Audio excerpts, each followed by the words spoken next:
Has anybody played Abzu? I No. have it down. Believe honest, no, I have it downloaded. I was going to start it up the other day, and I just didn't get around to it. Okay. I keep looking at it going, I don't know what this is. It's an adventure game. Like, adventure how? What kind of adventure would I have? Underwater. Shut up.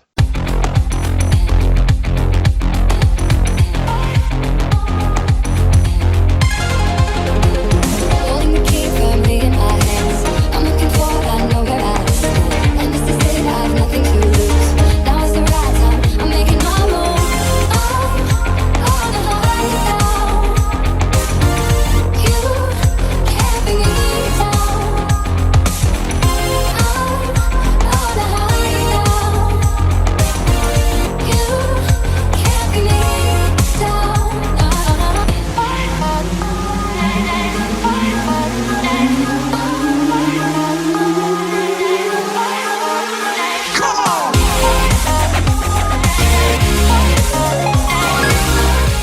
Holy shit, everybody. I'm exhausted, but we're here anyways. Welcome back to another episode of World 1-1 Podcast. Before we get into the main course, a touch of housekeeping, if you will. First and foremost, I apologize. The content posting schedule has kind of gotten derailed because there is considerable amount of upheaval happening here at Studio SR38 or 388. Boom! Yeah. You know when I come down, I love you so much. We have got to find a sign for the room. We have to go. Michael we have can to go. make it. I'll say I can make one very easily. Yes. We need that, and it needs to be like a Metroid floating around. Yeah. Uh-huh. Yes, Yeah, let's do let it. me give me a vague idea of what you want off here, and as I said, I can figure it out and make it happen. Let me think on it. Oh, I love you so much, Larry. Oh. I think it'd be kind of boss to actually get like a fucking full-blown neon sign for that. Anyways, but in any case, so yeah, the whole content schedule is unfortunately kind of gone out the window. We're currently recording before I've actually finished editing and posting the last episode from 2 weeks recording ago. So that's entirely on me and all the shit going on in my world right now because as much as, I can't do this without everybody here and I love them all, I will make no secret of the fact that I'm sure nobody else here will either. The editing and production side is very much a one-man show. So, Yeah. It's a one-man pony show there. It really is. Yeah. And if Hey, it no gives one you told any me there was ponies. So, if it gives you any idea, I got a friend of mine that like a year ago I was talking about this shit and he's like, I'm stunned you're still fucking doing that. I'm like, yeah, it takes a lot, but I do it because I love doing it and I love spending the time with my friends and my peoples.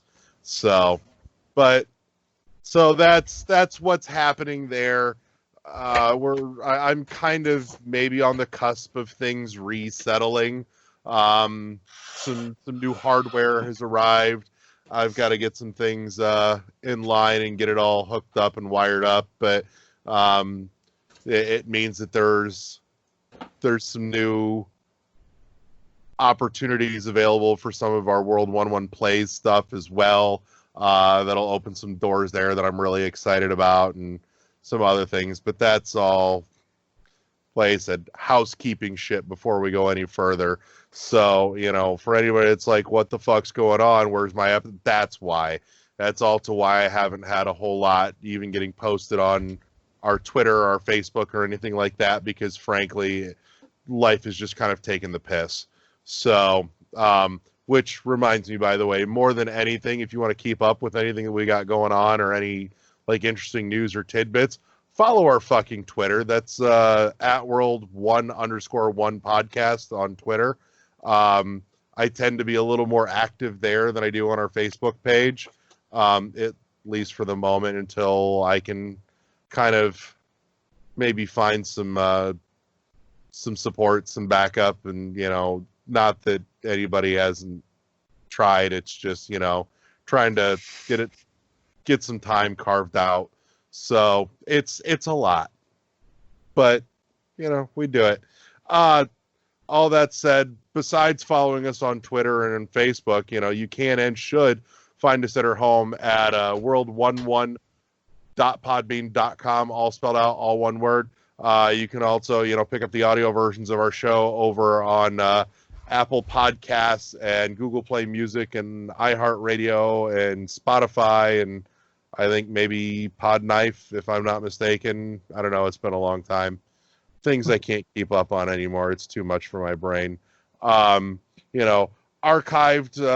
Archived live streams, like the Let's Plays and everything else that we do, as well as the video versions of the show, can also be picked up on our YouTube channel.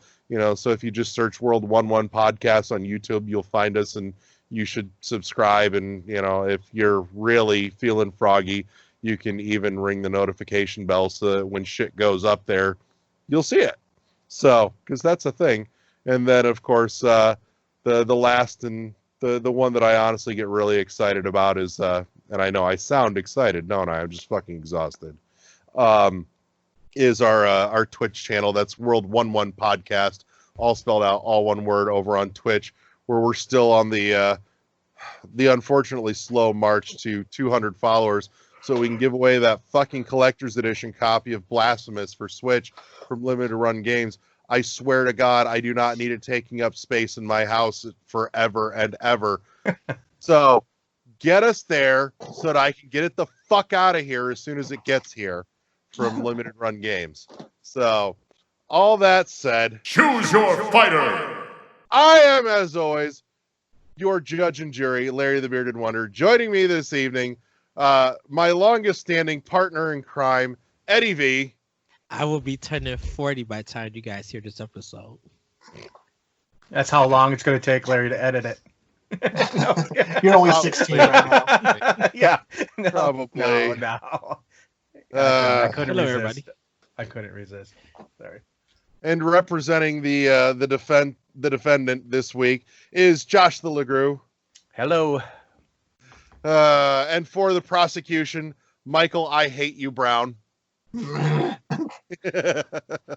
And special guest this week, flying in all the way from overseas where he was born and conceptualized, we have our very own Phoenix Wright here to object to all of our bullshit.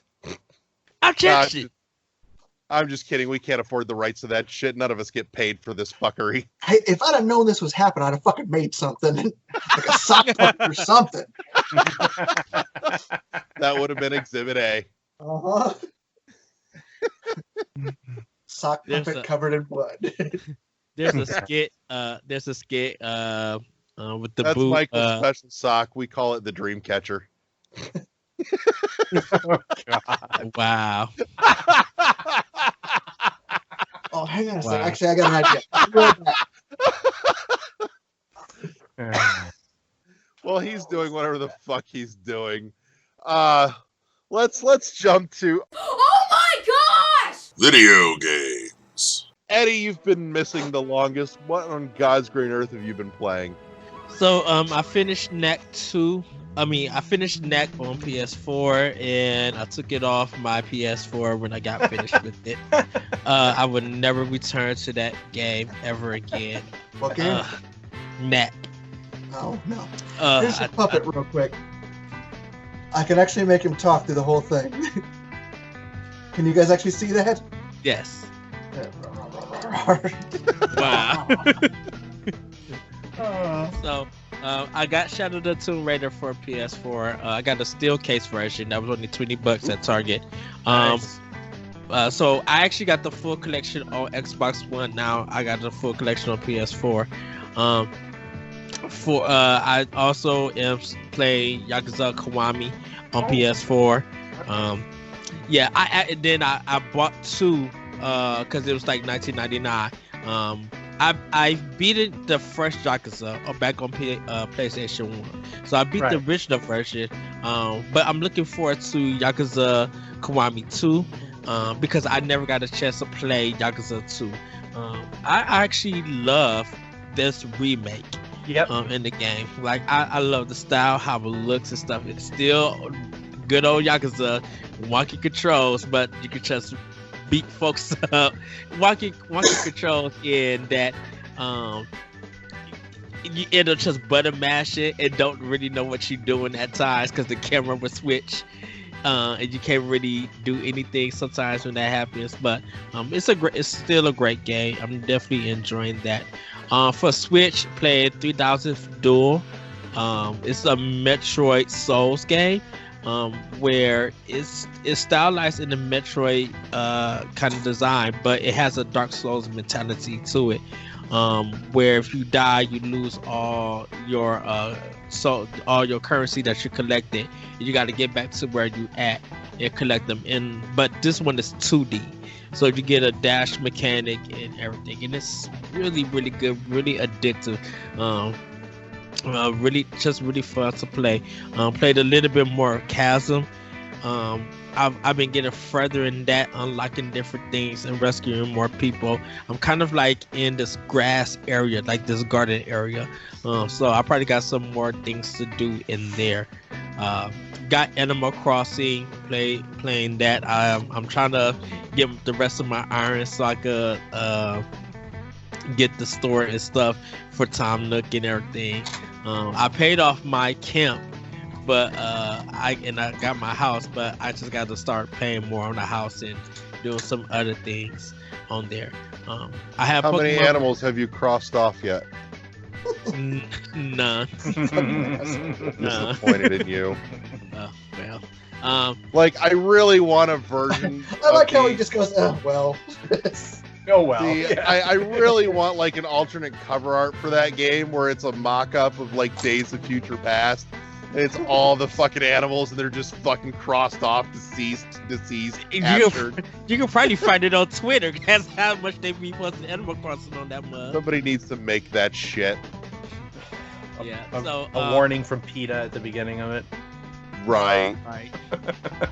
Played a little bit of Pokemon Mystery Dungeon DX, but I put it on hold so I can do Animal Crossing. I'm going to be jumping back into Breath of the Wild a little bit with that, and I think I'm gonna restart Iconoclast on my Switch because I beat it on PS4, but I now know what to do. I might try to 100% it on Switch. What are you going back to Breath of the Wild for, out of curiosity? I've never beaten it. Didn't you really? No, I Did never you? beat it. Did you at least get into the castle? No. You've I missed got the to- best music of the game. I because I was playing on Wii U. So when I got my Switch, I had to restart the whole game over. And by the time I was going to do that, I started playing other stuff. That's So the entire I just- reason I haven't bought it on Switch, because like every time I think about going back and doing all of that again, it's just like, oh. Okay, so But is it really all of that again now that you actually know what the fuck know you're what to doing? do? Yeah. Oh yeah, yeah it is. And Well, because I had 100% of the game on my Wii U. mhm. So, actually, no. Let me take that back. I didn't finish the very last trial.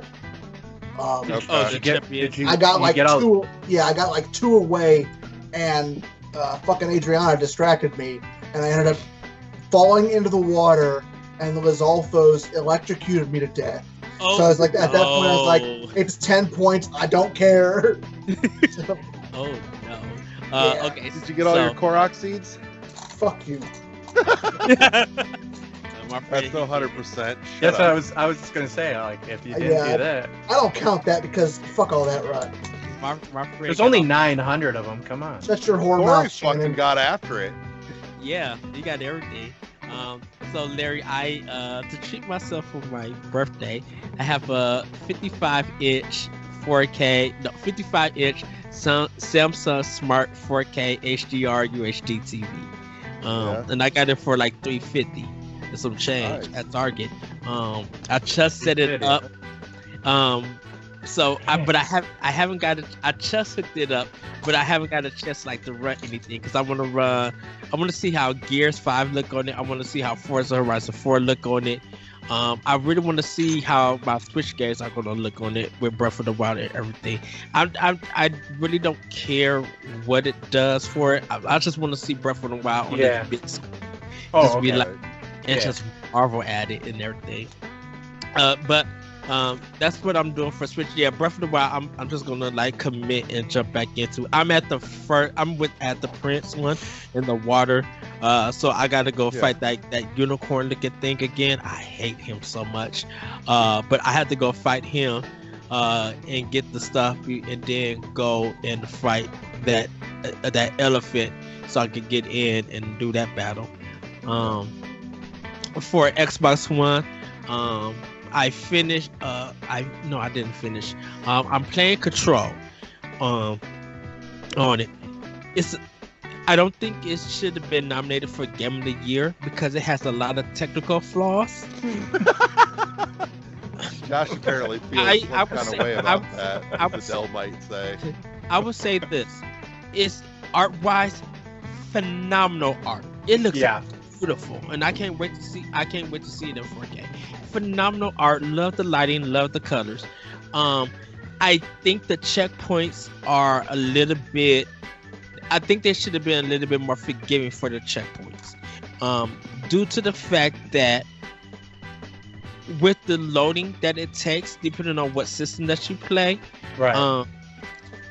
if you die at a crucial part, you have to go all the way back and like backtrack from the last point that you saved the game at, and then make your way all the way to that point, doing a whole bunch of fighting all over again. So it's kind of just like, you know, it's fun doing the side stuff and finding the optional bosses. Because right now I'm trying to fight this plant boss, which is a side boss, and I get him 2/3 down of energy. But I'm trying to get to his, I'm trying to kill him at this point.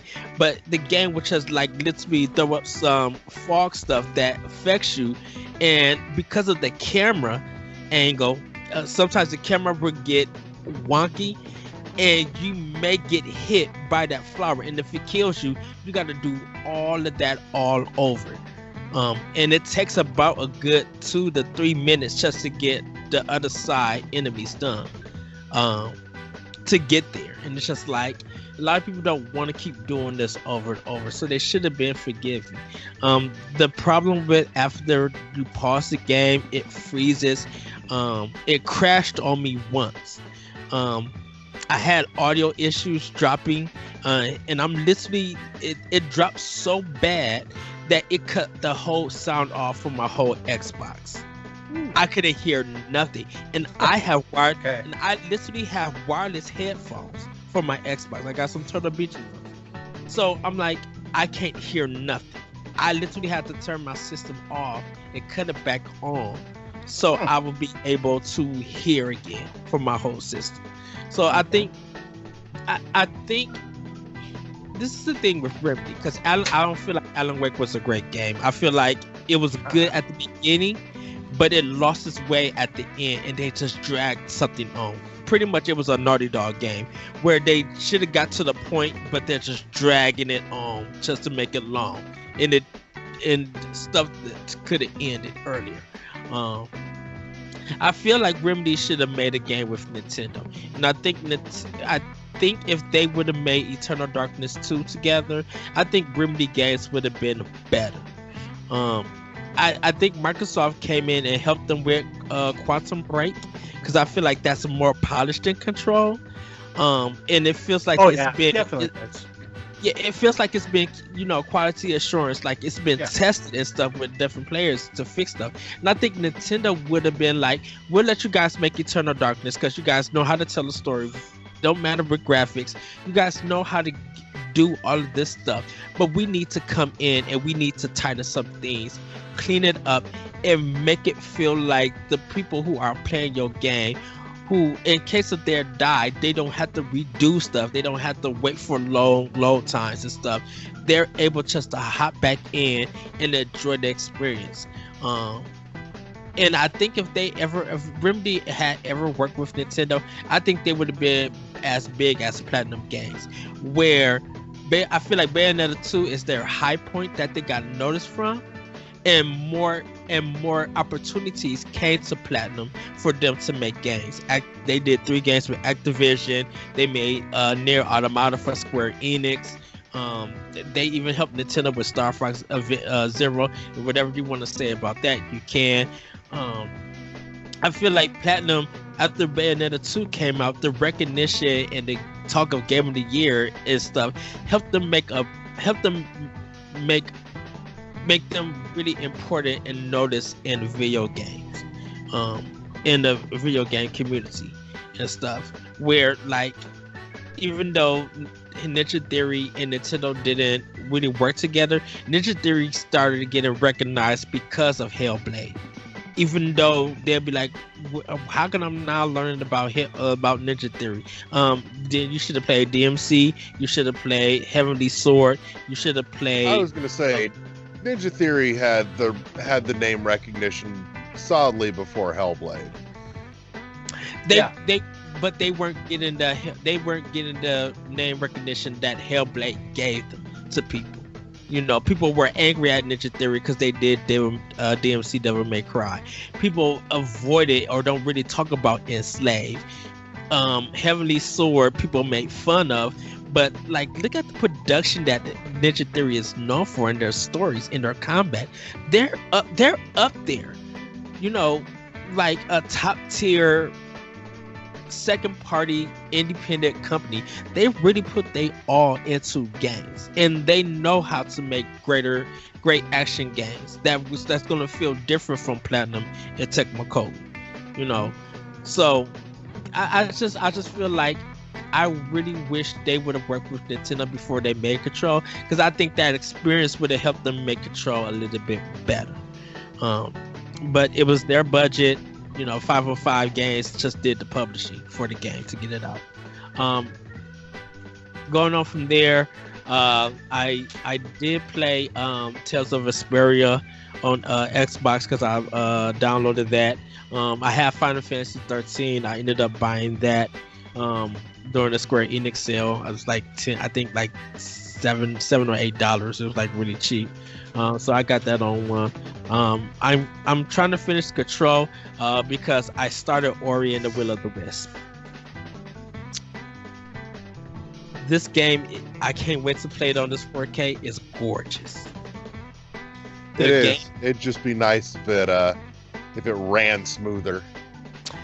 I haven't had no issues yet, but it's probably because I'm in the beginning of the game. I had some issues real fast. I mean, go watch the Let's Plays that we do have up on the YouTube channel so far of it. You'll see them pretty quick. Okay. I know they gave me an update when I put the disc in, because I wasn't trying to play Ori until I finished Control, but after the crash I took Control out and put Ori in. So again, I did that same thing, but not when it I didn't have any problems with Control, but I did that. I just it's like a palate cleanser. Yeah, this soundtrack, man, I actually put on my Twitter page. I'm like, if Ori ends up doing the musical concert, please come to Chicago so I can buy a ticket. The music in this game is breathtaking. I'm like, ooh, this is so good, so good. And I think I'm about to get into like the first dungeon, but I wanted to get to like the side dungeon, like one that called the Marsh, I think, that I'm trying to get into, but I'll probably come to that later. But I really love Ori too. I actually put on Twitter my the game skills you need to play Ori 2: ActRaiser, Mega Man X, Super Mario Brothers 2, and what else? I put another game. I was gonna try to throw in for funny. I was gonna throw in Cooking Mama, but I was just like, nah, that's a little bit too much. I'm like, I'll have to figure out how to do that. But yeah, Ori 2 is really, really good.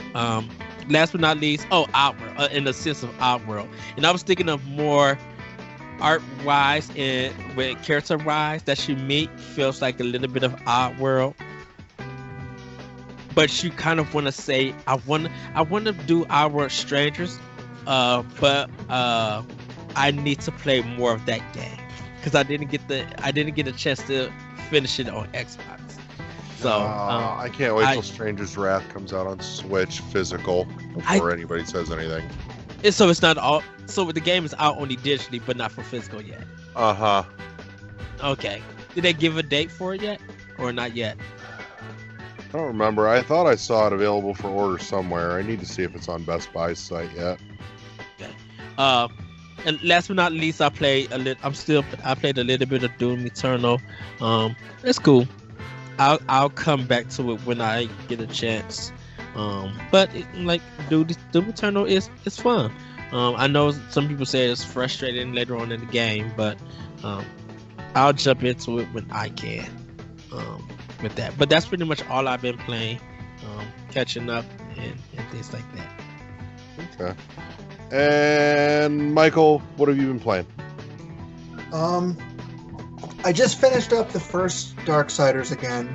I played through it on Switch just because I wanted to find out if the audio sync issues were there, and I'm happy to say they are not. Yay! But I managed to get through the entire game without any audio sync issues, with the exception of one execution. I think that's just because I happened to be on I was on steps, so it kind of glitched a little bit there. So that turned out great. It was fun going through it. Plus, a while back I found out there's actually a missable cutscene in the game. That this is the first time I ever actually saw it out, on my own gameplay. And then after that, I've been playing that 3000th Duel. I'm enjoying it, but there's something about it that's not really clicking. It's a good game. It reminds me a lot of if Symphony of the Night and Dust were kind of mashed together. And I think it may just be a little bit of the animation just doesn't quite do it for me. But overall, it's a very good game. I'm really enjoying it. I've been stuck at this one boss for 2 fucking nights. Which one? The Ice Mage. Oh, I haven't got to him yet. I was stuck on the big skeleton one. But then I ended up finding out what his pattern is, and then I ended up beating him. I'm like, okay. Yeah, I actually liked that skeleton fight. That was pretty cool. Yeah. But I think that's about it, actually. Yeah. And Josh. All right. You've been playing. Okay, so your disc tray. Yeah, I've had quite a bit of time. So, I've been playing. I played and finished Jedi Fallen Order finally. Yay! That game is good. I like it. How was the ending? A lot better than I thought it was going to be. And there was some. It kind of it does hit a lot of the nostalgia triggers of Star Wars, which is good. The ending really wraps up nicely, kind of its own little story, but it also leaves kind of an ending open that you can see where they're going to go with the sequel. Hopefully, that they kind of go that direction. So I hope they do, because I enjoyed that game. The combat finally triggered for me about 3/4 of the way through the game, to where I'm like, oh, this is how you play. And that's how long it took me to play. Because for me, my whole life I've been playing games and I play one way. This forced me to play a different way. And I just was like, okay, well, I guess I better learn this other way. Otherwise it's going to be miserable time. And it took me that long to kind of trigger into me to play, I had the similar issue with Darksiders 3, since it plays kind of like a Souls game. Yeah. I kept trying to play it like a Devil May Cry game. Sure. And I'd get the shit stomped out of me. Yeah. And after a while, I finally realized, okay, I'm doing this wrong. Right. I had to learn how to parry, and just learn the patterns of bosses, even more so than you normally do. So I enjoyed it. I liked the game. I got through it. One of the bosses they said was the hardest boss in the game. It didn't seem it was that difficult to me. But honestly, I'm not playing on a very high level of difficulty. But for me, I was stunned. I was like, okay, I can play this. So I learned how to do it. Do you feel like the trailer didn't lie, but it feels like a different game than what the trailer showed at E3. Oh, absolutely. Because you look at it, you would be like, I thought this was going for Uncharted, but it's not. Well, there's a lot of platforming aspects, but Mhm. What they don't show you is they don't show you the combat. They don't show you the, they're really relying. If you like Star Wars, you're gonna like this game. If you're like basically, like I think a lot of people thought it was like an Uncharted version of, Star Wars versions of Uncharted, which it's not. Which it's not. At the E3 trailer, that's what everybody was getting, that vibe. Yeah. When it Yep, was I watching. agree. I like it though. I hopefully they, do a sequel, which they're going to do. They're going to do it. I played. Are you sure? Because that means EA would have to admit that people want good single player games. Yeah, no kidding, right? Well, I'll tell you what, if because Respawn's doing it, they're the only ones making any good games out of that studio right now, so they better do something. So they're gonna shut them down now. Yeah, exactly, right? And then I put in Control. I've been playing that. I have 180-degree different experience than Eddie's having with it. I love it. But I'm a big fan of Remedy games anyway. I love Alan Wake. I love Quantum Break. I love the way that Sam Lake writes. I just like his writing style. I don't know why. It's And kind I of a love your big throwback. dumb combat boots, and I love the way that you don't even love me. And And you know what? I don't have no problem with Sam Lake's writing. I bet you I prefer his writing over Sam Hughes' from Rockstar.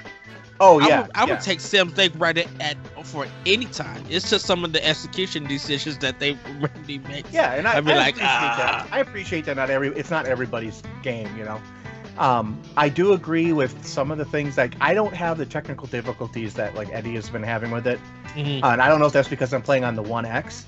The only difficulty I do get is when I pause it and then I unpause, it does skip a few frames. It just stops for a couple seconds. I've had no audio issues. But with Jedi Fallen Order now that was a game I had massive technical issues with. Reloading after you die would take me sometimes 2 minutes. And in a Souls game, like when I'm not used to playing it, that's part of the reason it took me so damn long, because I was dying and then reload. I may, try the same boss 5, 6, 7, 8, 9 times, and it was like an hour. And then I was just like, you know what? I'm freaking done with this for a while. So, I was getting frustrated with it on that level. But Control, though, I'm loving that game. I'm about halfway. I'm through the 5th mission. There's like 10 main story missions, and then there's some side missions and stuff like that, which I was just starting to dabble in now. And I'm liking it.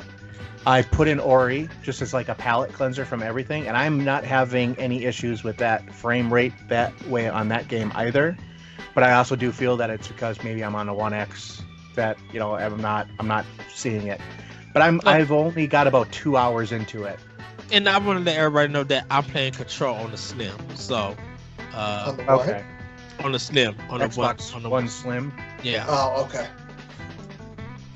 Now- Somebody please finish fucking Ori so I can talk at you about it. I'm working on it. as soon as possible. It's so good. I just want to talk to somebody about it. Josh, I gotta ask something. Actually, Sure. I want to ask you all something here on the back of something that Josh mentioned. This thought popped into my head just momentarily. You mentioned, I can understand it's not everyone's cup of it's not everyone's game. It's not everyone's cup of tea. I'm curious because I started thinking for a second. Is there any game that is everyone's cup of tea? And the only thing I can think about is, does anybody here know any other like gamer that hates or doesn't like Tetris? I'm not a huge fan. There are some people who are into Call of Duty games. They don't like puzzle games. They would never touch Tetris at all. That's the closest I could think of to like a universal game. I Solitaire might be one. I think a universal game that everybody pretty much can agree on for some reason, it may be Mario Kart in some form and fashion. But I don't know if we're going with the series of Mario Kart or one particular game. I think if you were gonna go with any Mario Kart, it might have to be 64. I would have said Double Dash. Mm, Or, I think 64 was more ubiquitous. I think people or- like that more. or Mario Kart GP at the arcade, because a lot of people will go play that. So that may if we're adding arcade games, that one might be a universal one. Or I don't Dance Dance Revolution. I would say if we're talking Mario Kart, it'd have to be a toss-up between 64 and 8. So, 8 in Deluxe or just yeah, anything in the 8 family, 8 or 8 Deluxe, take your pick, really. Doesn't particularly matter, but... What's the difference? One's on the 8, Switch. yeah, 8 Deluxe had all the DLC built in, and they may have actually tweaked and added 1 or 2 other minor things along the way Yeah. that never made it to 8 original on the Mhm. Wii U. Not much, but some things, some stuff. But yeah. And then Uh, one last game I'm playing, I just started actually, is this Voyage of the Dead for my Xbox One, which is a light gun game, modern light gun game. It's a zombie game. Never heard of it. Never seen it. I Yeah, haven't it's for either. it's for PS4 as well, so How it's did I $100. miss It's $100. So Jesus, You know- gross. you know what it was though? I got it on sale for $100, and it gave me an extra light gun because you could play up to four people.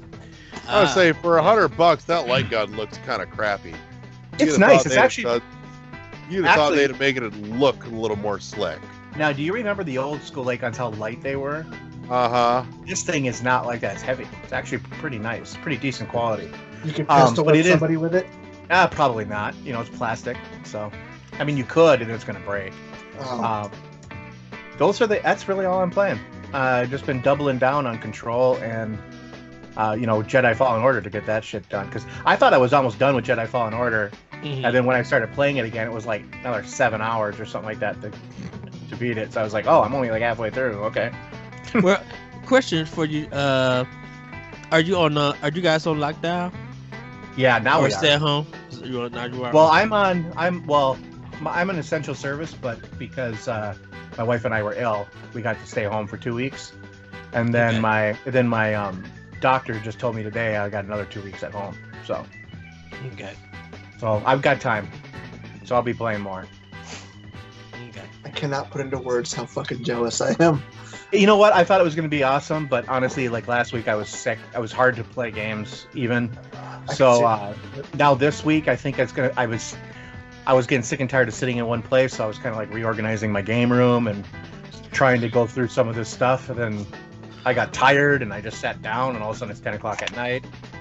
So I go to bed, you know. Well, Michael, you're not on stay-at-home order, right? Your business hell. is still up in. No, yeah, I'm essential.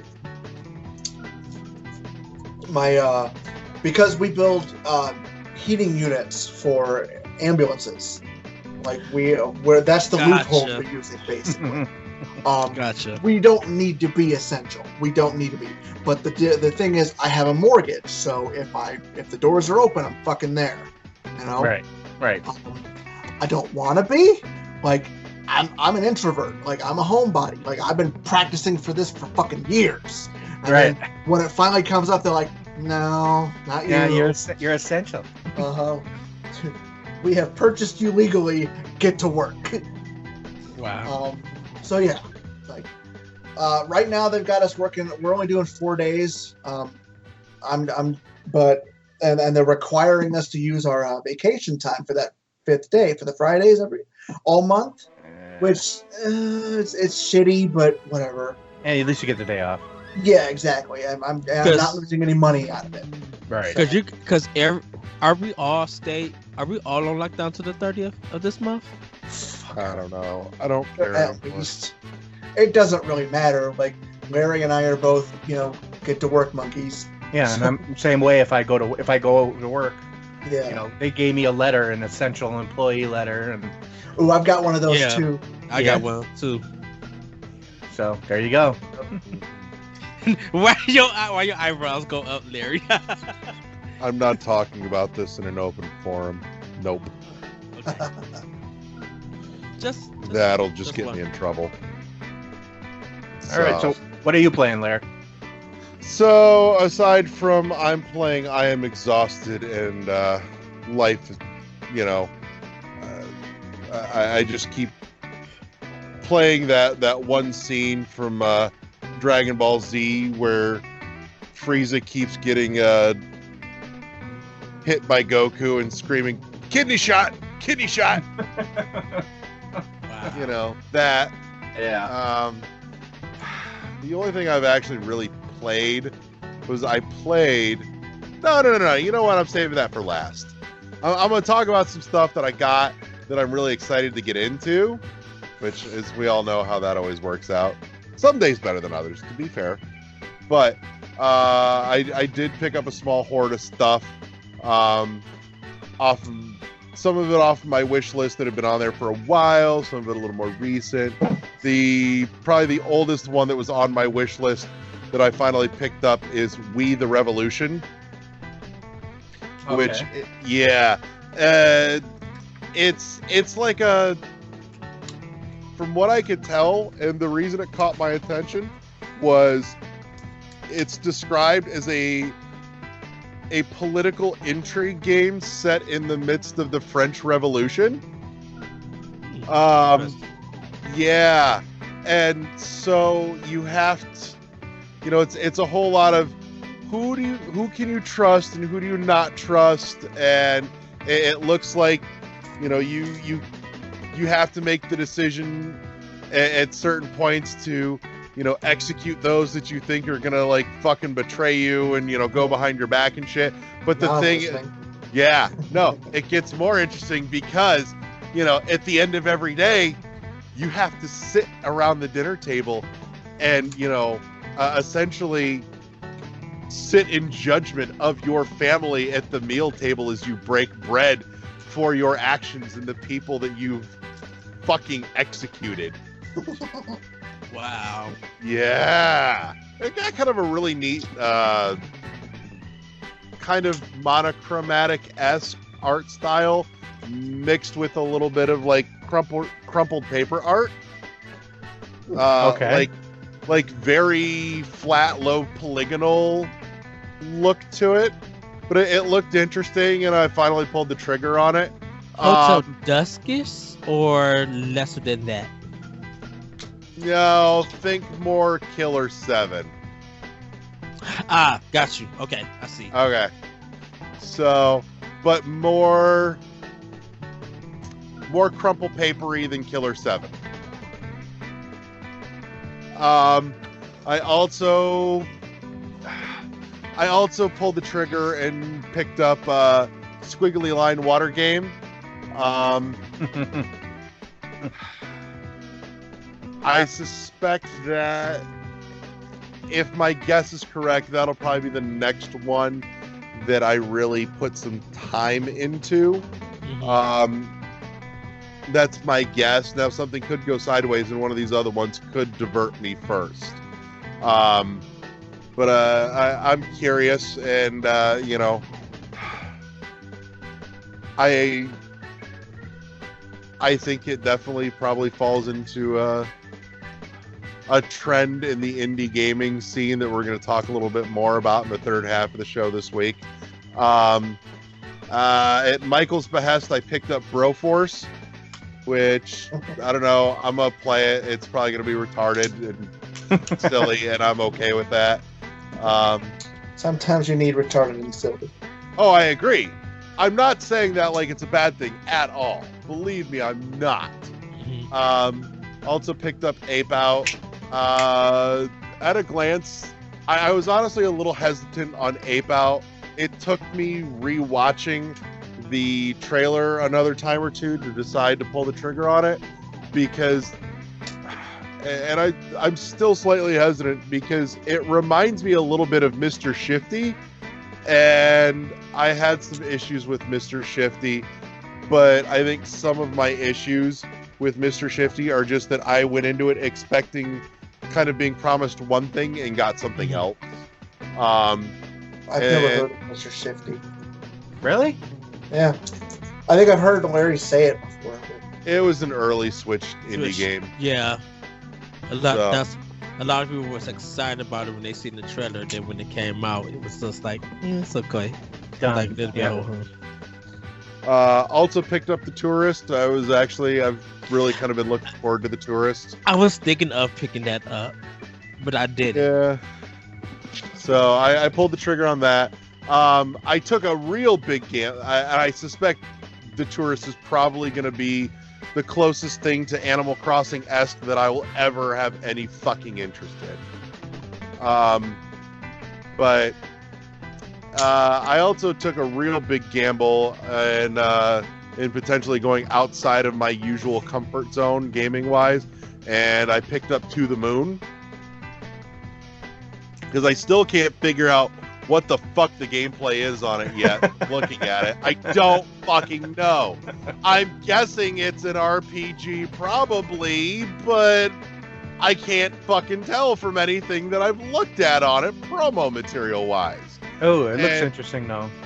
No, the story got my attention. Though. Yeah. I really have an interesting story. A lot of people said that's what makes that game is the story.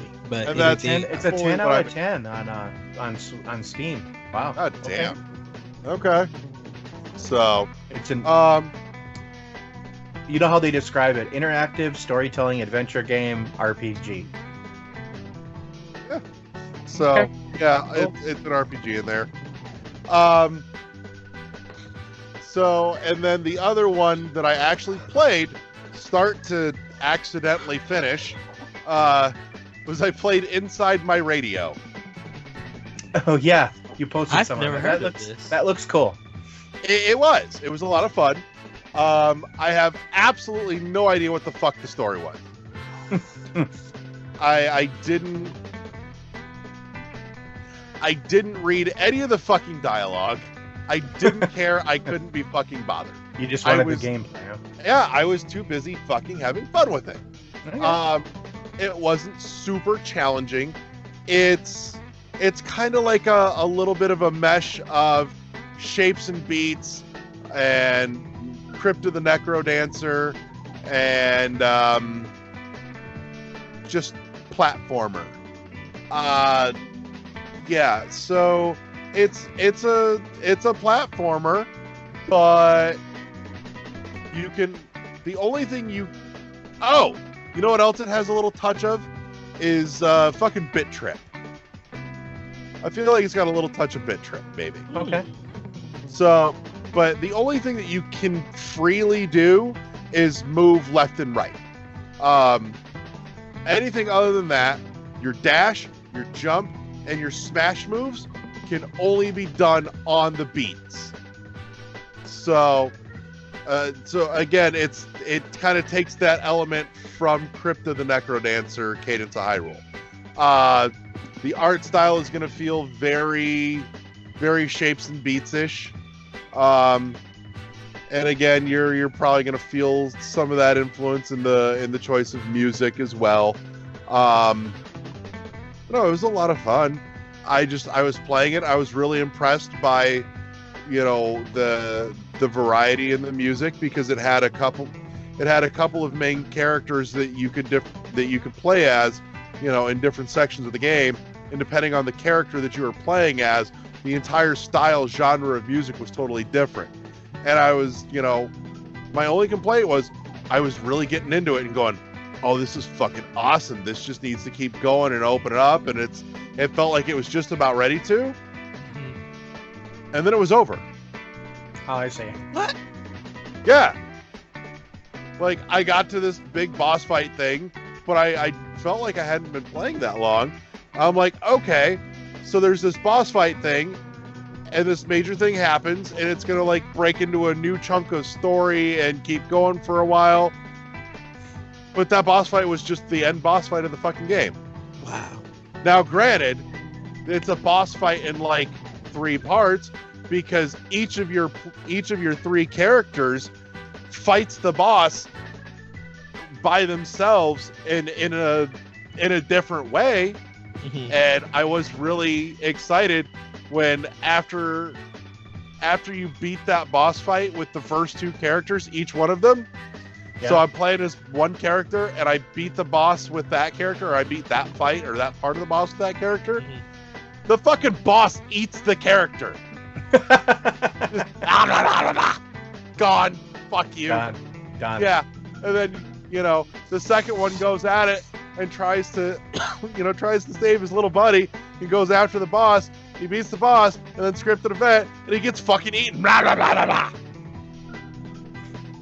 So It's like a 4-year-old designed the game that way, right? yeah, Wow. kinda. Like it's something like a little kid would say to do. Oh, eat him. Eat the guy. Eat the guy. Blah, blah, blah, blah, blah. Yeah. Wow. But it was fun, and it was $2.50, so I'm not fucking mad. Right. I just was not expecting that to be the end. Right. It was fucking weird. And I'm sure it's got some fun writing if I actually bothered to read it, but I fucking didn't. So, whatever. Sue me. I'm allowed that luxury once in a while. Did anyone play Bravely Default 2 demo or Trials of Mana demo? No, I can't be fucked. Ah, You should have already known that, motherfucker. I thought you would try it out at least. The fucking RPG. How What long game? have you known me? What game are we Bravely talking about? Default 2. Bravely Default 2 and Trials of Mana, the demos, trying them out. I thought you would try them out. I'm not saying that you get in the game. I'm just saying that you try them out.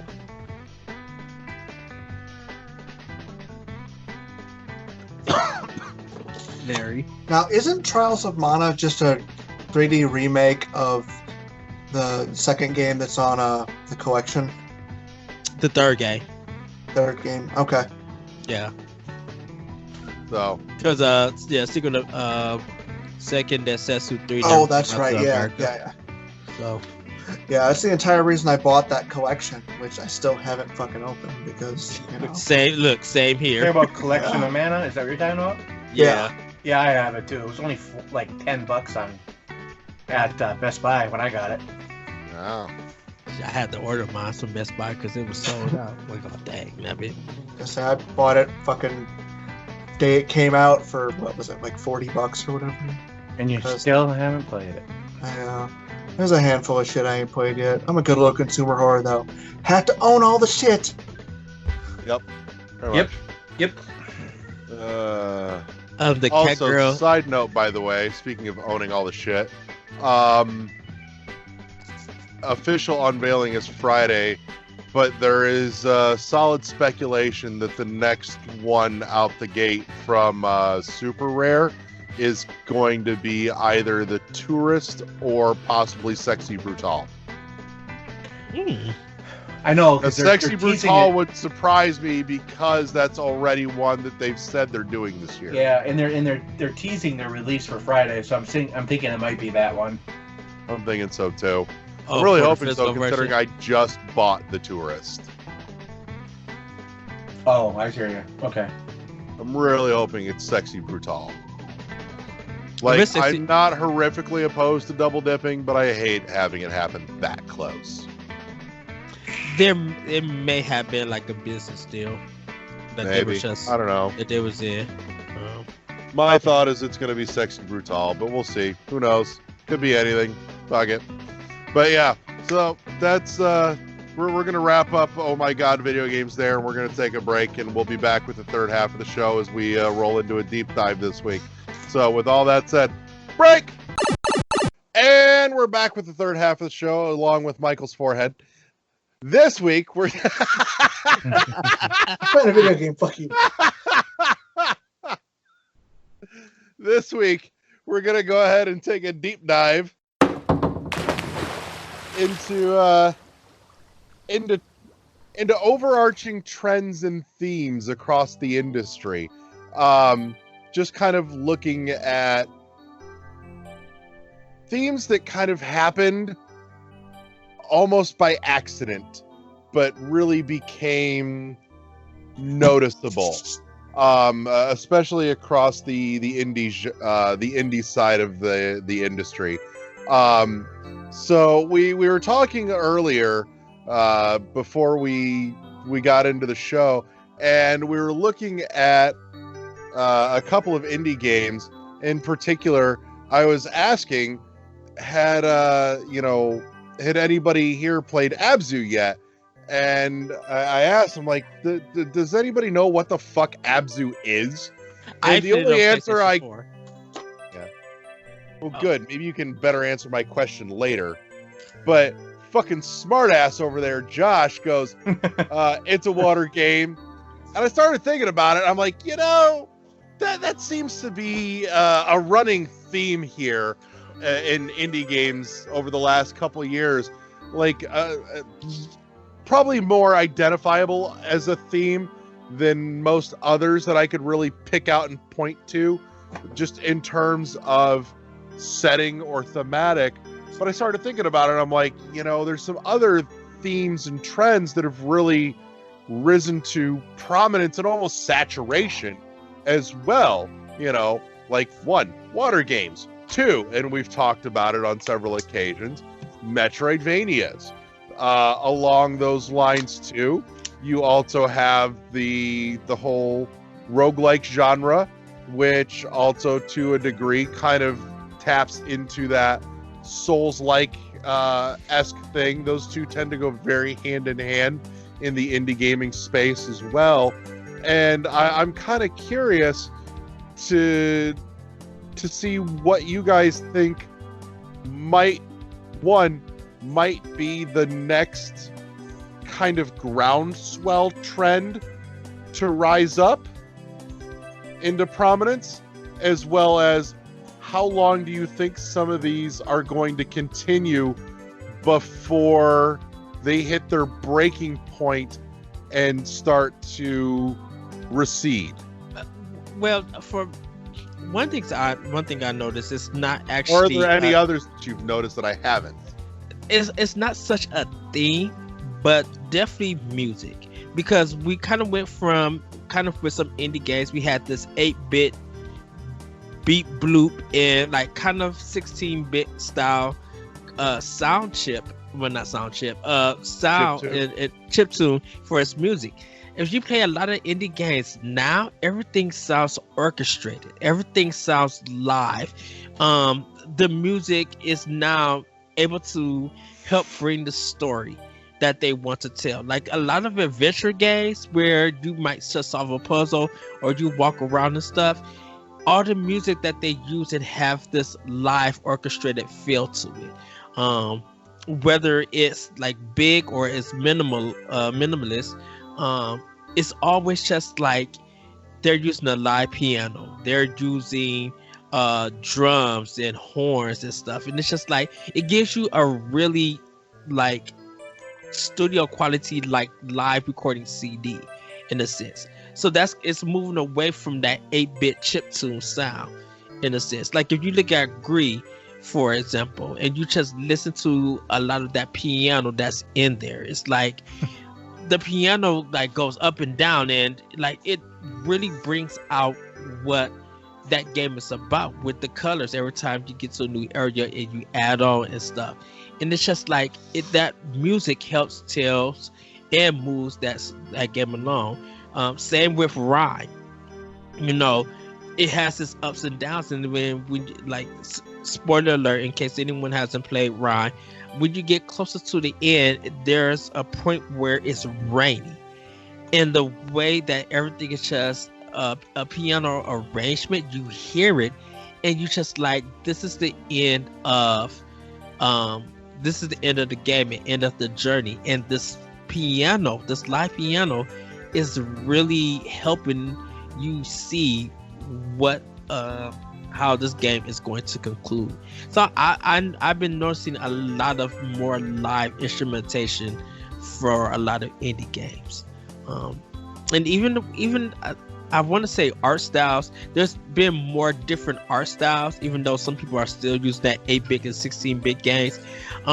Most of that been the 8-bit and 16-bit has been like the cheaper kind of games, and these more animated and more visual games, they're a little bit more expensive, but they're breathtaking, and you get a certain different experience than playing an 8-bit or 16-bit game. So I think that's one of the trends that we are definitely seeing in the future. And I think when we see Series X and PlayStation 5,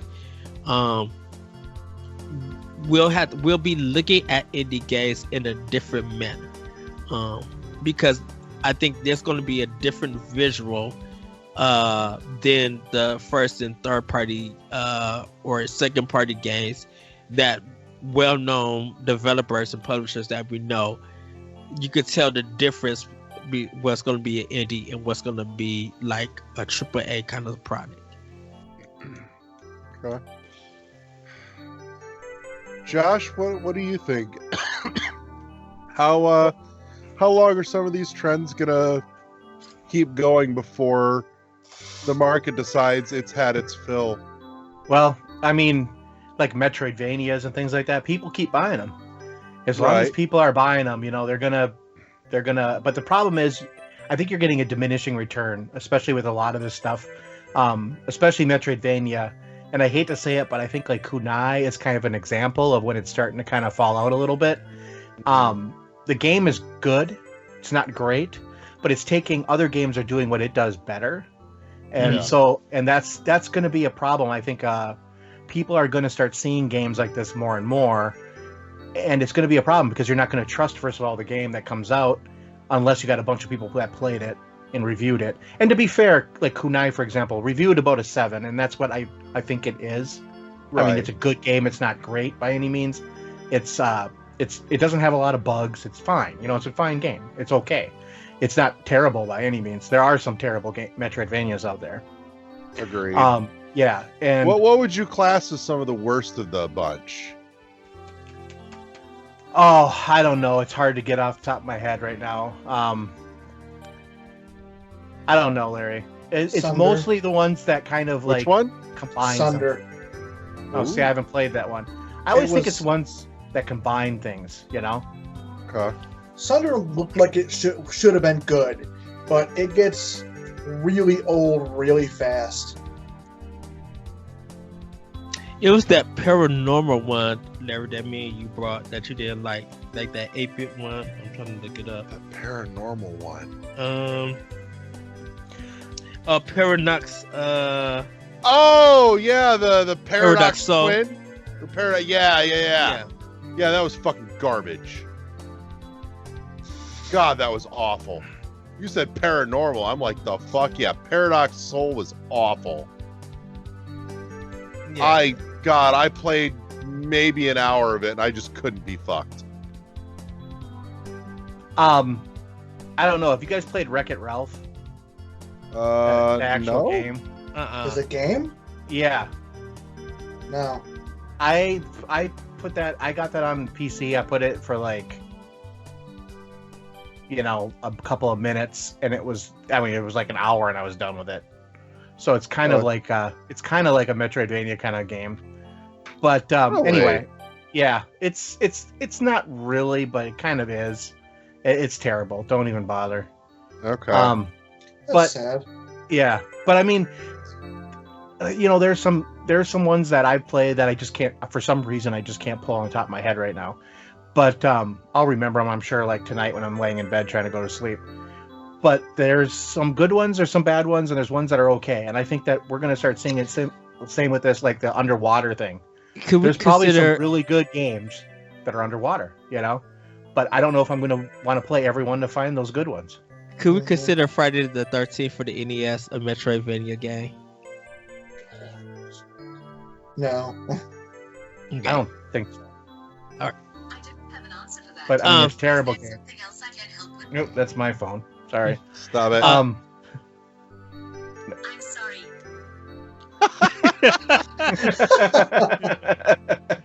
okay, so I mean, other than that, I mean, like underwater game, for example, like I'm not gonna play every single underwater game to find a good one. Yeah. Like the Shinsekai, I really want to play that, but I'm just like, I just don't know if I want to get burned, or even Abzu. I'm like, you know, I want to play it, but I just don't know. You know, Right. I mean, what do you? Go Abzu ahead. is more of a experimental, relaxing kind of game. Like you're looking for different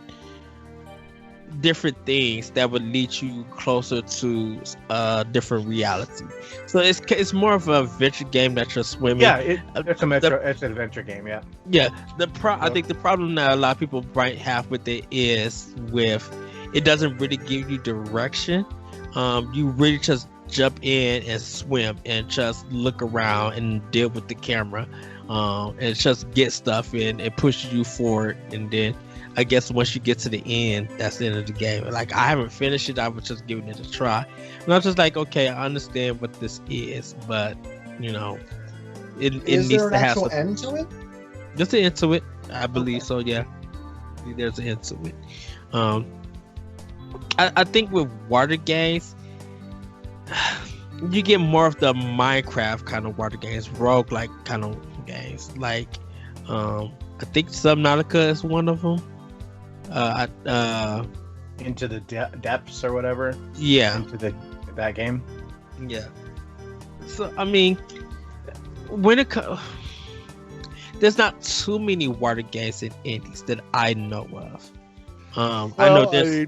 You've got Song of the Deep, Abzu, Squiggly Line Water Game, the seafood one.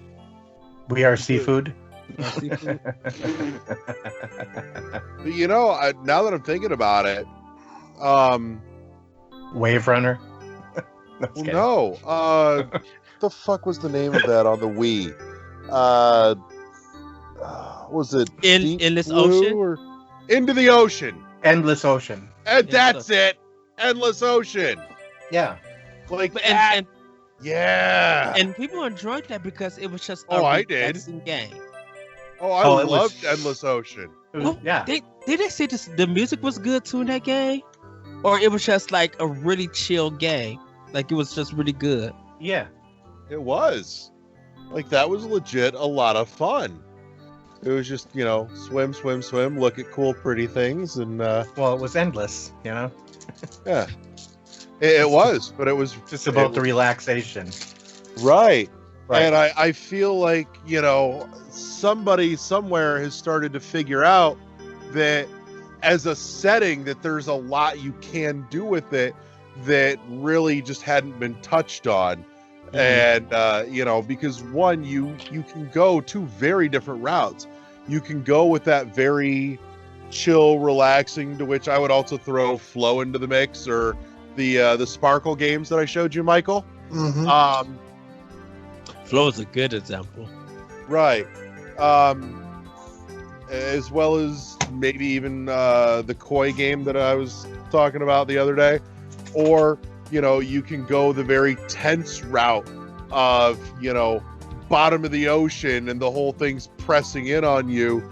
I'm not sure that I would entirely qualify BioShock 1 and 2 in that, because it's kind of kept at a distance behind a barrier. Yeah. But you know, those games where it's like, no, you're fucking in it, you know, that's a different kind of, you know, intense pressure. Can I say another trend that I know you probably got more to say, Larry? I think another trend that's kind of happening, and it's not indie, is definitely seeing a lot of PC ports getting put on Switch. And when that happens, cross saves are happening with that. I feel like in the future we're going to continue to see that. That we're going to continue to see more PC games be put on Switch with cross save. Because I think Tropico 6 got announced for Switch. And I think that's going to have like cross save progression and stuff like that. You know, so we got Civilization 6. We got Divinity and like some of those games. And it's just like these PC ports that are coming to Switch, like there are reports that they do good when that happens. And you would think those PC games would come first to Xbox and PlayStation. No, it's on Switch first. I'm hearing from some developers too. I have a couple friends that are developing some stuff, and Switch is becoming really hard to make money on. The race to the bottom is happening on Switch, kind of like what happened in mobile space. Mm-hmm. So it's part of it is because there's so much on Switch. It's hard to get noticed. So, you know, these developers, and we've talked about it before, even, you know, we've had a couple on that have done this, where they heavily discount their game down to like, you know, $1 or less just to get you to play it. Right. And then they're hoping to make up some on the back end, by people playing it, make it Word up of later. mouth. Yeah. Yeah, word of Mhm. mouth, get on their Patreon, stuff like that. So I mean, like that happened with a Robot Named Fight for me. I mean, I Uh-huh. bought it for I think it was $1.87 or something like that. Yep. I paid Yeah. $1 for it. Yeah, and I felt bad. So I mean, I love the game, so I just signed up for his Patreon. So I start giving a couple bucks a month or whatever to him. Right. So I mean, I think that's part of the problem too, is that And- there's so much coming up. And- And I think yes, it is a lot. I think with Switch though, I think it's because it reaches to so many different players that a lot of stuff do get missed because they're getting the system for these certain things and these certain games and not everything. People are happy with indie game or some kind of game get physical and it comes to Switch. People will be like, okay, we're gonna get this, and if it gets physical, I'm gonna wait and get the physical. Look at Dead Cells. Dead Cells is a big one. People who wanted it early, they went ahead and get it digitally. But people pre-ordered this mug for physical. It was going into stores to get it physically, and it just took off from there. Same thing with Hollow Knight. When Cuphead came to Switch, even though those are big names, the Yeah, less I'm still indies, waiting on a physical for Cuphead. Damn it. the less indies, they're trying to get recognition for their games and everything, and I think that's why I think some indies feel like if we could get into a Nintendo Direct or an Indie Direct, we have made it, because now it feels like our game is getting noticed. When we can't really market our game to get noticed, that's because that becomes the hardest thing to make sales for our game, because there's no visibility about us and our product. Could see that. So Look, I would say this: I feel like you'll probably make some money off of Switch. You'll make it more on Switch than you will on Xbox and PlayStation, because they don't really deliver on indies. If an indie ended up on Game Pass, that's gonna really hurt the sales for that game. I don't know if it does or not, depending on how much money they get is a lump Get back, sum of money. yes, that is true. I don't know. There's a lot of weird factors in there, and I think some of it honestly is just dumb luck. Yeah, Unfortunately. I think so too. Yeah. That sucks to say, but yeah, how many great ones just went quietly into the night just because they didn't get that stroke of luck, that notice that they needed to really pick up and go. So I don't know, maybe that's just me. No, I'm sure there's great games that, I think we see that all the time. There's so many games coming out, even in the AAA and the third party space, that people, you can't play all the games anymore. It's just not possible. Yeah, no kidding. I mean, when we were kids, you could play pretty much all the games Yeah. because Or at there least was all only the games you wanted to play. right. There was like maybe that one Nintendo game that came out a year that everyone had and everyone played. But it's just not like that anymore. There's just like every kind of game, whatever you like to play, there's a game coming out for it. Right. There's at least 3 or 4, Yeah. and most of them are going to be kind of okay, but there'll probably be one that is Like totally worth your a time. diamond in the rough. Yeah, and that's Yeah. what everyone I think is coming. I don't know if it's coming to a fever pitch where people are just going to really kick back on it, like push back on it or not. I don't know. As long as people keep buying them, they're going to keep making them. Oh, no kidding. Can you really fault them for that? No.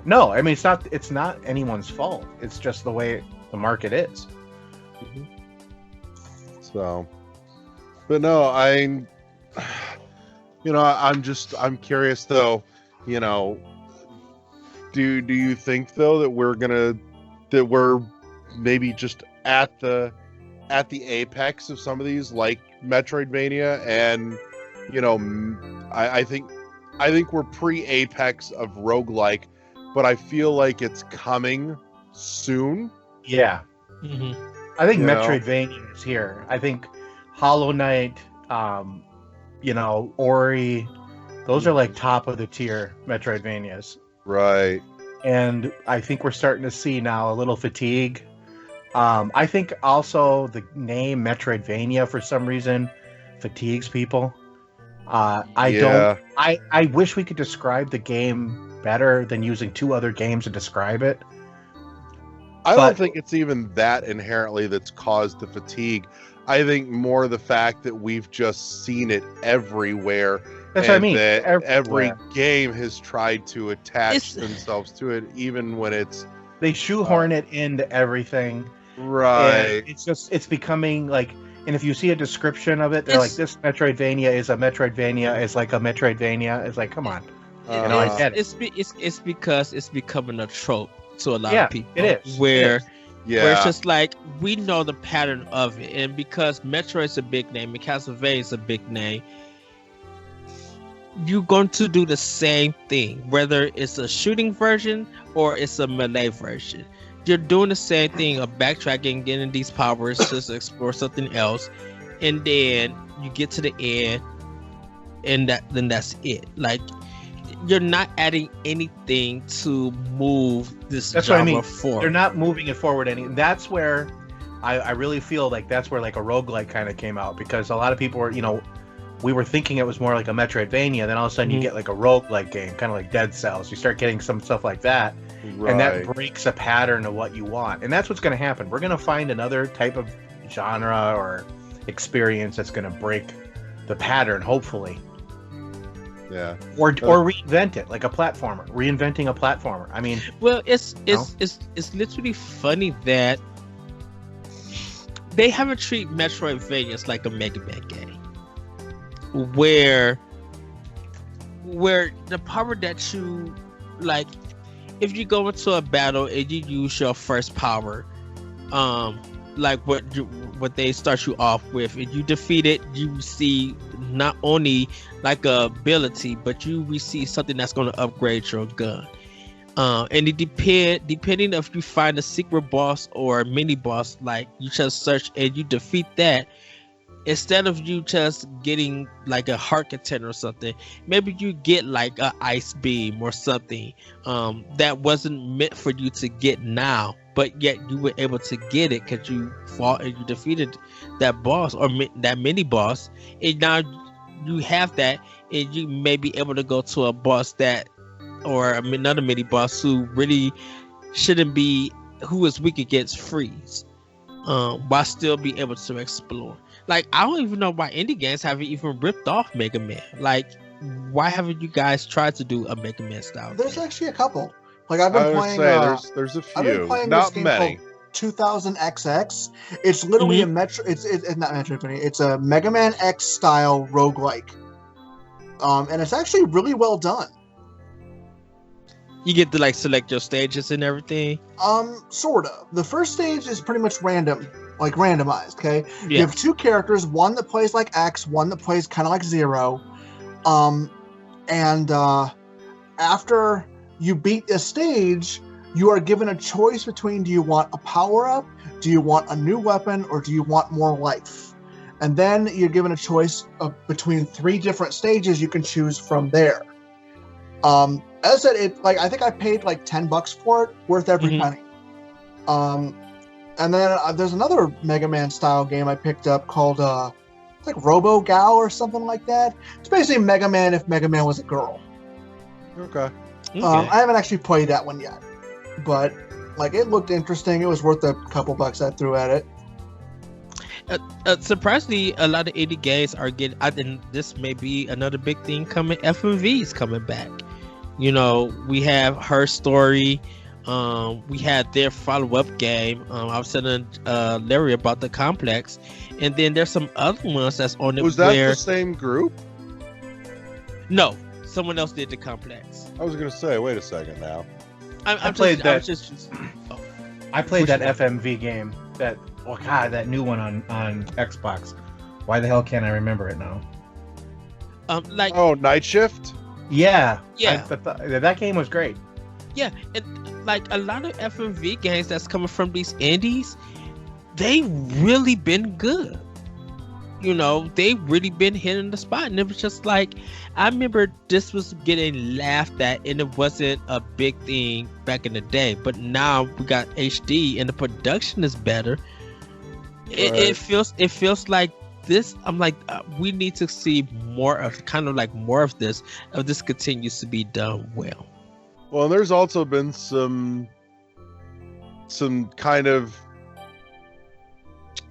ironic resurgence of some of the FMV stuff with like LRG putting out fucking Night Trap. Night Trap. I thought I saw Night Trap recently on there. Mhm. So The old school ones. it's one of those ironic things. Yeah, I watch it on YouTube, and I'm just like, I'm not buying this game. Right. But, That game. Can you remember that game when that came out and it was rated adult? I never Yeah. And it was like this big, huge thing Joe Lib- that Joe I remember Lieberman. my dad. Oh gosh, I could tell you stories about You'll Joe never see Lieberman this and game my on dad. the. You'll never see Ugh. this game on a Nintendo console. Night Trap announced for Nintendo Switch. right. God, that was. You know, never say never. But- I still want people, if you guys are watching or listening to this and you don't understand what we're talking about, go on YouTube and watch the Senate trial or the Senate discussion about Night Trap and Joe Lieberman and see how the ESRB came about. You would be like, wait, Yeah. what? You would literally be amazed.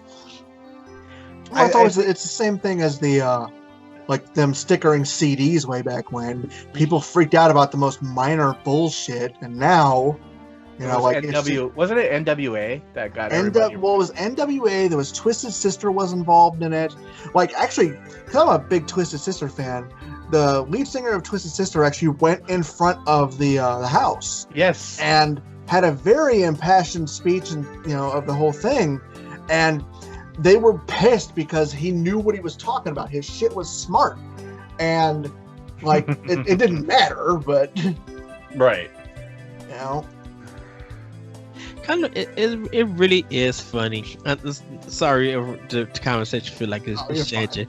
How things in the '90s that scared politicians is like very minor now. Like you can't use video games as a scapegoat because you're going to be called out. Oh, that's a Oh no, fucking deal all the no, time, dude. They use, Oh, no, no, use no. them.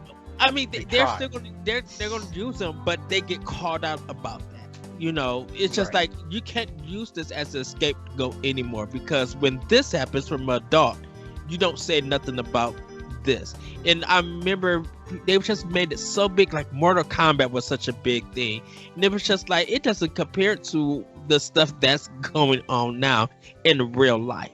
You know, kids weren't doing fatalities and stuff. They were trying to better their skill and show off at the arcade. It's a whole different time. Right. Yeah. Like, I'm old enough to. My first concert was actually Marilyn Manson in Detroit way back when, and this was back when Marilyn Manson had protesters outside of his shows. Sure. Like, so I remember like. Hey, I remember when Madonna had protesters outside of her shows. Yep. That's how. Now it's like she's tame. you Yeah. know? Right. Well, Manson, you don't even hear about Manson anymore. His No. plus his last several albums have been hot garbage. So Yeah. It's the He's- it's the quest for more money. yeah. So I think, I mean, yeah. So I think when it comes to trends and things in indie games, it's kind of hard to depict on which one is going to be because like board games are a good thing, there are some Metroidvanias, but like there's been some more artistic style games. There's been some more puzzle style games like Murders by Numbers, how that art and Picross come together, but it has a very lighthearted, funny story with some Ace Attorney detective. Like Cross cross-genning some games for indies, I think that's going to be a thing we're going to continue to see in it. And it's going to probably be like, this is the weirdest game that cross-gen these two style of games, but yet it worked, and I'm happy to see it. Like, Untitled Goose Game is like, I want to say like not a roguelike, but it's a adventure game, but yet it's a puzzle game also. I would say more than anything, I would say Untitled Goose Game is definitely falls into the puzzle category. Well, isn't that like I don't know, what would it be like, Goat Simulator? Well, Goat Simulator's not even a puzzle. That's just a physics sandbox. But it's got puzzles in it. I don't know. Not Well, really. it's got things you got to do to like in a certain order and things like that. That's kind of like, I guess that game is just in its own little world. Yeah, like I said, it's a physics sandbox. Yeah. Yeah, you're right.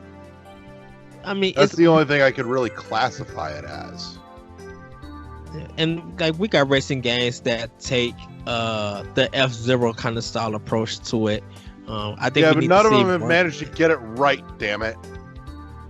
We Are Seafood maybe looks like maybe. One of what's the one game that gets close to it? Fast RMX. Yes, that's close to it, but it's not there. It's still closer to Wipeout. Okay. I would love to see indie developer tackle a game like Gears of War. Like, where's the third person over the shoulder games at from indies? I would love to see more of that. The shooters are pretty much covered by all the AAA industries. Mhm. Like, not industries, that's the wrong word. But the AAA companies Publishers, yeah, publishers. So, like, because that's probably why you don't see a whole lot of them. Because how do they compete with something that has a ridiculous amount of money they can sink into it, you know? Not only that, but a lot of them tend to require a bigger budget to pull off, and you're gonna get so much of that already from the AAAs because it's the safe bet. Well, Yeah. I mean the gameplay style, yes. I think indies could hit like a Spec Ops: The Line style kind of familiarity and recognition of it. You don't have to. Well, yes, you could go big as Gears of War, but if you got something that feels like Spec Ops: The Line, that people are going to be like, they really went something with this story in this environment, and the gameplay, it may have been janky, but yet it was fun. You know, if indies could get at least to that level, I think we could probably see something, because there's not an indie Gears of War game. You know, yeah, No, we but have I will throw you a solid indie shooter, because it's not it is first person, but I Mhm. will throw you a solid indie shooter that I think really definitely broke out into major success would be Super Hot. Yes. Oh yeah. Oh heck yeah. Definitely with VR added on, dude. Yes. And So, and because Super Hot makes you think, and it's a trial and error game, but when it clicks and it works, heck yeah. Super Hot feels like the first person shooter equivalent of Braid. Hey, can you guys still hear me? Yeah. Yeah, we can. Yeah, for some reason my Skype went black. Huh. Ah. So I didn't know if I Well- got cut out or not. So Well, now we know it's never going back. God damn it. So I mean, that's my thoughts on trends and things and indies and stuff. There's also the issue with the back to the like indie developers doing the shooter type games. You know, a lot of those basically almost require the multiplayer, which requires a whole server setup and things like that.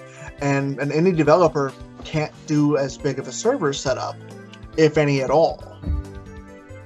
Yeah, that's a major monumental investment. Yeah. Now, I will say there have been a couple of indie shooters that have started to dabble in that. We had the big head, big body one on Switch, whatever the fuck that was called. where like the more you shoot somebody's head or their body parts. Oh yeah. Yeah, you know what I'm That fucking random talking one, about. Yeah. Yeah, that thing. And then there's also the new one that just got announced a couple weeks ago that involves some time manipulation as well. That's coming to Switch. It was in the Indie World Showcase. So, but it's one where you play around and you send your whole team goes out, but then That you the get to- random one, like quantum. yeah. Quantum something. Yeah. Yeah, that's another one too. I'm real curious about. That's piqued my interest to say the least. So, and some of that has similar manipulation elements to it that Braid did as well. Mm-hmm. So, but yeah, I will say I think we've maybe run this one into the ground this week, guys. So let's kill it here. Any final thoughts we want to toss in before we pull the plug? No. Wow, I couldn't have planned that better if I tried. Thank you. I think we're all ready to be done. I agree. So, all right. Well, we're going to wrap this sumbitch up. Thank you to everybody that joined us this week. Thank you to my partners in crime. Eddie for actually turning up for a change. Michael for, hating us enough to grace us with his presence. Josh for, not being dead so that he could come record with us. Yeah. Yeah. So, Hey, John, I think from now on you need to show up in your work uniform. Just so I can no. make uniform jokes. No. secretly, Michael just wants you to wear the uniform because he's a slut for authority. Yeah, right. Like You some man love in to uniform. Uh-huh. Good, Doug. Michael would really like you to deliver him a package. Priority. Uh-huh. All right. Express, first class. Wow. He would I'll like have- to handle it with care. Wow. I think we could. I- I think it's time for us to wrap. Aren't you glad you went there? Oh, God. All right. That's enough of our bullshit for 1 week. We'll catch y'all later. Say goodnight, everybody. Good night. Bye, Hello. everybody. And we'll see you next time on World 11 Podcast. Bye, everybody. Peace.